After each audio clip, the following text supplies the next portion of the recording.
नमस्कार मो चैनल आपण मानक स्वागत जनावि। आज आम बनैबा बंधाकोबी तरकारी।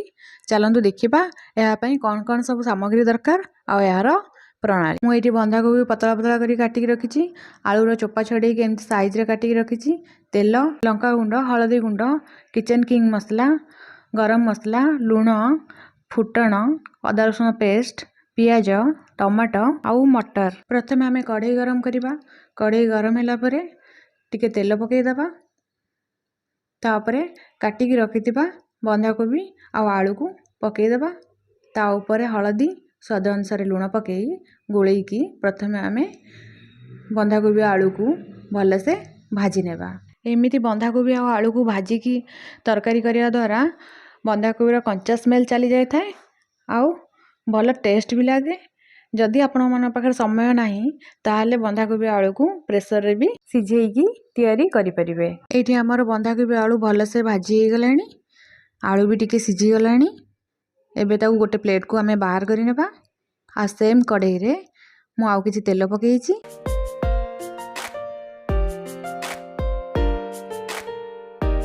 तेल गरम हैला परे सुखिला लंका आउ किछि फुटण पकई नेबा। फुटण भल से फुटी गला परे पियाज को पकई दबा। आउ पियाज को भल से फ्राई करिबा, पियाजर कलर चेंज हेबा पर्यंत। एठी पियाज हमर भल से फ्राई हो गलानी, कलर भी चेंज हो गलानी। एबे रखिथिबा गुंड मसला सब पकई दबा आउ गोटे 2 सेकंड पर्यंत फ्राई करिबा। तापरे काटिक रखिथिबा टमाटो को ऐड करि देबा। ऐड करी मिक्स करि देबा। आउ एठी मु गोटे चम्मच अदा रसुण पेस्ट को पकई देइछि। अदा रसुण पेस्ट पकईला परे तेल सहित आमे गोटे मिनिट पर्यंत फ्राई करिबा। फ्राई कला परे एठी मु पानी दे देइछि किछि। आमे एठी गुंड मसला जेहेतु ऐड करिसंती आ मसला लागि जिवो सेति पई पानी देइकी मसला सब को सिझिबा को दबा। टमाटो एठी सॉफ्ट हे गलानी, ताकू मैं एमती स्वाचुला साहाय्य रे मैश करि नेबी। गैस रो फ्लेम को लो रे रखिकी आमे मसला को कसिबा।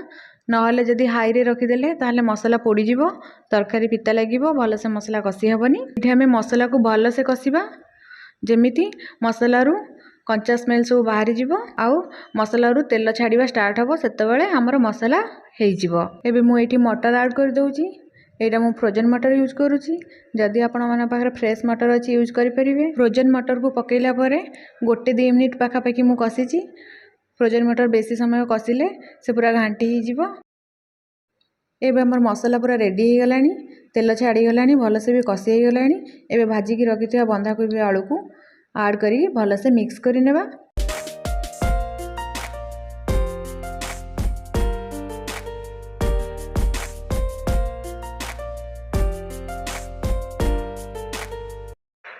भल से गोलई सारला परे आमे बंधाकोबी को 5 मिनिट पर्यंत एमती कसिबा। कसिबा द्वारा बंधाकोबी रे मसलार फ्लेवर सब आसी जिवो।